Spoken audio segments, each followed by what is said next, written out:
విశ్వంభరుడు అనే వ్యక్తి ఎంతో కష్టించి 1,00,000 వరహాలు సంపాదించాడు. ఆ తర్వాత అతను వ్యాపార నిమిత్తం దూర ప్రాంతానికి వెళుతూ తన వద్ద ఉన్న మొత్తం ధనాన్ని ఒకచోట పూడ్చిపెట్టి వెళ్ళాడు. దూర ప్రాంతానికి వెళ్ళిన విశ్వంభరుడు వ్యాపార పనులు పూర్తి చేసుకొని తీర్థయాత్రలు చేయసాగాడు. ఒకమారు అతను గాలివానల వల్ల, వరదల వల్ల నీళ్లలో కొట్టుకొని గుర్తు తెలియని ప్రాంతానికి వెళ్ళిపోయాడు. ఎక్కడెక్కడో తిరిగిన విశ్వంభరుడు ఎంతో కాలం తర్వాత స్వస్థలానికి తిరిగొచ్చాడు. అయితే ధనం పూడ్చిపెట్టిన ప్రదేశం ఎంతకీ గుర్తు రాలేదు. ఊరు చాలా మారిపోయింది. గుర్తుపట్టడానికి వీలు కావడం లేదు.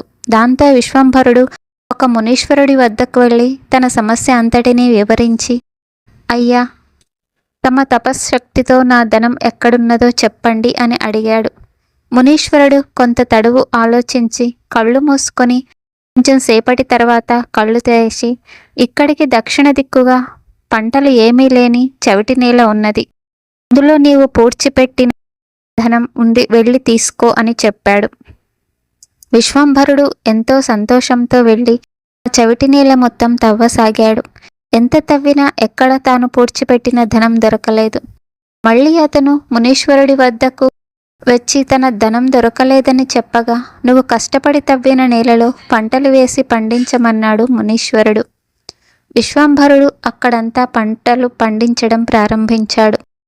అతని కృషితో పంటలు బాగా పండి అవి అమ్మడంతో బోలెడు డబ్బు వచ్చింది. కాను అతను మళ్ళీ మునీశ్వరుడి దగ్గరకు వచ్చి తాను దాచిపెట్టిన ధనం దొరకలేదని చెప్పగా, మునీశ్వరుడు, నాయనా, నువ్వు పూడ్చిపెట్టిన ధనం ఎప్పుడో దొంగల పాలైంది.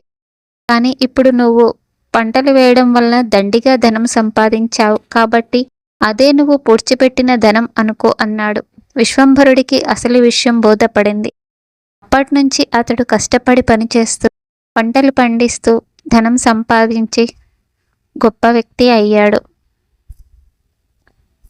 ఈ వీడియో మీకు నచ్చినట్లయితే ప్లీజ్ లైక్ చేయండి, షేర్ చేయండి, సబ్స్క్రైబ్ చేయండి. Thank you for watching.